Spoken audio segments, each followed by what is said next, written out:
Hai guys, welcome to Alami Channel. Dan akhirnya kita bikin vlog lagi sama si BYD M6 ini ya. Setelah 2 bulan gak bikin konten tentang si BYD ini, yang terakhir kali kemarin adalah ini ya, jangan beli BYD jika bla bla bla. Dan itu adalah konten paling rame ya di antara konten-konten yang lain ya, karena orang-orang pengen ngulik apa aja sih kelemahan-kelemahan atau kekurangan-kekurangan si BYD ini. Ada yang bilang kontennya mengada-ngada, ada yang bilang juga mencari-cari kesalahan, ada juga yang komplainnya nggak bermutu. Halo. Ya, ini kan mobil yang aku beli sendiri ya. Jadi ini mobil yang aku beli pakai uangku sendiri, cash, nggak perlu kredit. Aku juga nggak minjem. Jadi kalau untuk menjelek-jelekan brand atau mobil ini ya ngapain gitu. Toh ini juga mobilku sendiri. Masa ya mobil sendiri dijelek-jelekin. Ya sekali lagi itu pandangan subjektif dari aku sebagai pengguna si BYD M6 ini ya. Dan itu yang aku temuin juga selama aku pakai si mobil ini sih. Ya kalau misalnya ada yang kurang atau sesuatu yang kira-kira bisa diperbaiki sama si BYD, ya harusnya kita informasikan ke mereka ya. Karena selain dari reviewer juga gue yakin si BYD ini juga dia mencari feedback gitu dari si user experience dari user aslinya. Cuman kalau memang ada kekurangan ya harusnya sih ya kita ungkapin, jangan terus menutup mata, menganggap itu hal yang wajar atau ya nanti kesenangan dari pabriknya karena dia merasa kalau si unitnya itu udah sempurna gitu. Karena itulah si customer atau user itu ya berhak lah ya menyampaikan unek-uneknya. Meskipun ya sebenarnya ada beberapa hal yang emang udah aku ketahui dari awal sebelum membeli mobil ini. Karena kan ya kita pasti kan ya searching dulu ya, cari data, terus test drive juga. Ada beberapa yang memang udah aku tahu dari sebelum beli, tapi juga ada juga yang aku tahu pas setelah aku pakai gitu. Jadi ya yang kemarin itu ya beberapa kekurangannya, beberapa aja sih. Karena di samping beberapa kekurangannya juga mobil ini tuh banyak kelebihannya.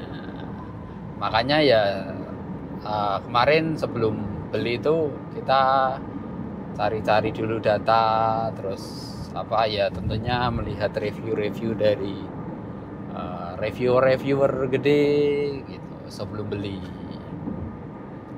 Oke.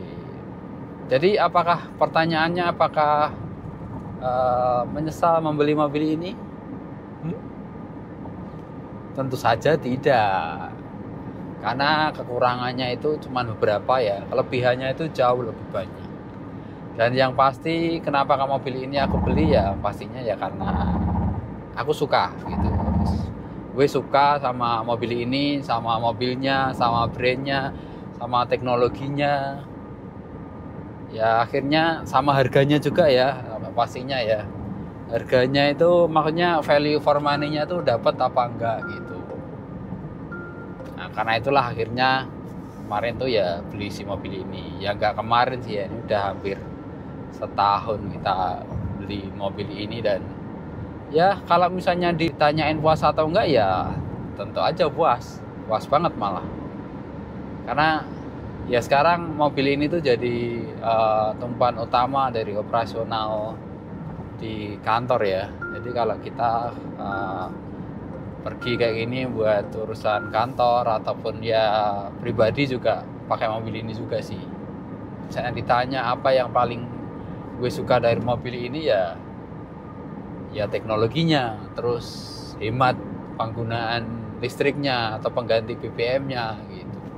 Terus fitur-fiturnya ada ADAS kayak gini yang mobilnya bisa jalan sendiri tanpa kita harus interferensi, dia bisa nyetir sendiri, ngegas sendiri, ngerem sendiri kayak gitu. Dan juga kapasitas penumpangnya yang 7 orang ya, sampai sekarang mungkin belum tergantikan sama brand lain ya, kecuali Aletra yang belum pernah aku lihat langsung di jalan gitu, Aletra. Dan setelah semakin kesini aku juga jadi seneng sama brandnya gitu, sama si brandnya BYD ini, karena ya dulu pas beli EV itu cari merek yang memang kemungkinan memang bener-bener kuat gitu ya, dan ternyata bener. Sampai sekarang ternyata aku yakin aku nggak salah pilih merek untuk si mobil listrik ini ya, karena sampai sekarang si BYD itu untuk strategi pricingnya tuh menurutku yang paling bagus ya di antara yang lainnya. Jadi emang dari awal udah dipikirkan kasih mobil ini harga segini, nanti mobil yang akan launching mereka udah rencanakan gitu. Nggak kayak merek sebelah yang begitu ada pabrikan lain yang kasih harga lebih murah terus dia langsung hancurin harga customer yang dulu udah beli di awal-awal kayak gitu kan. Ya pasti nyesel ya, karena juga kalau misalnya berpikirnya kayak gitu ya ngapain kok belinya dulu, nggak sekarang aja, yang bahkan ada yang ngasih diskon sampai hampir 50% gitu. Tapi ya kembali ke individu yang beli sih ya. Cuman kalau aku sih ya udah jelas pasti sedih, nangis. Ya kita beli 300 juta terus sekarang harganya jadi 180 juta, udah under 200 juta gitu ya. Pasti nangis lah, nggak sedih lagi. Dan bagusnya si BYD ini harganya tuh dia nggak turun ya.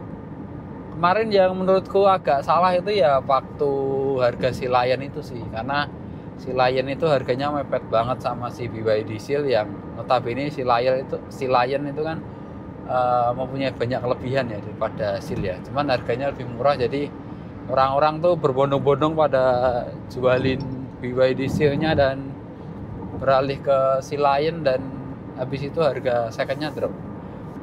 Itu aja sih. Cuman yang lain, bahkan si BYD M6 ini ya mungkin karena unitnya laku juga ya, jadi nggak ada diskon banyak ya. Diskon paling dari sales atau dealer aja sih. Dari si BYD-nya dia nggak menurunkan harga si mobil ini.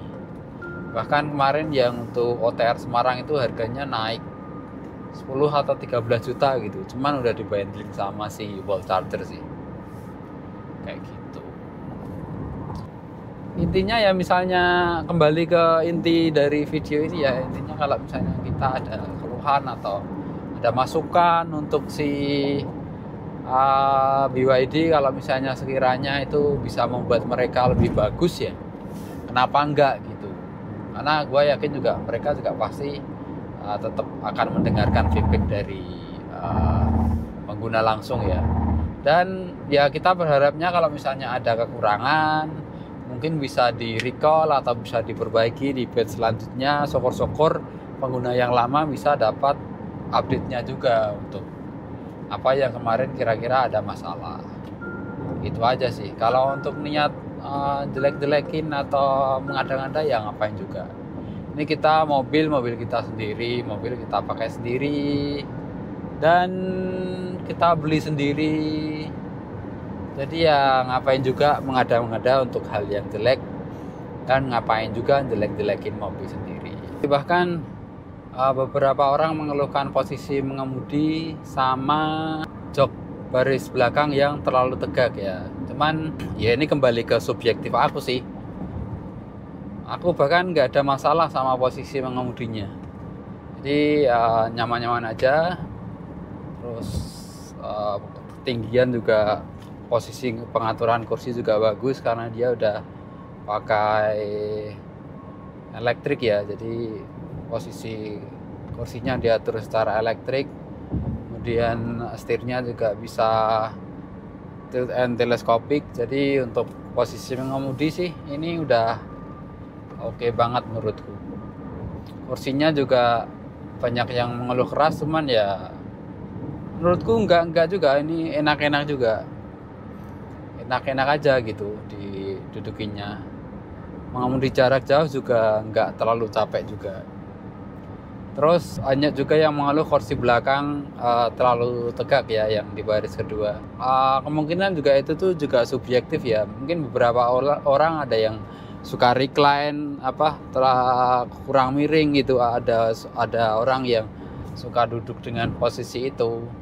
Dan beberapa orang juga yang udah pernah duduk di belakang, selalu aku tanya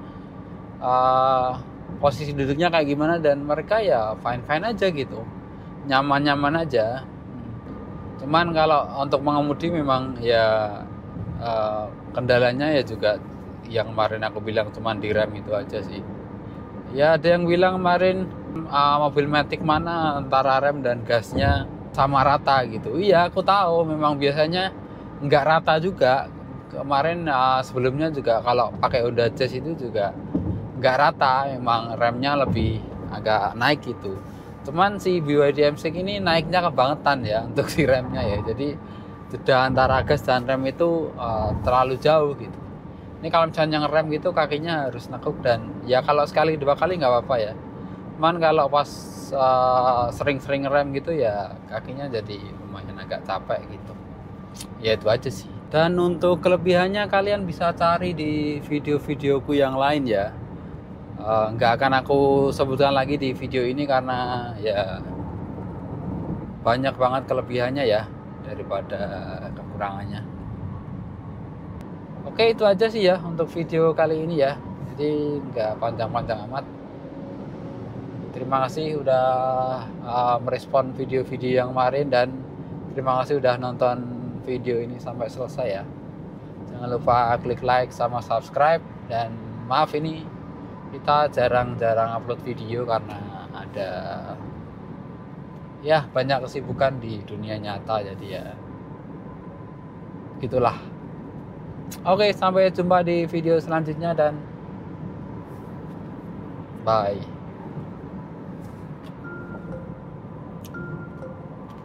Ini ada bener-bener keren lah ya. Nyopirnya jadi bisa santai gini. Mobilnya bisa jalan sendiri, bisa ngelok sendiri, bisa nyantai, sambil lihat kiri kanan. Thank you BYD.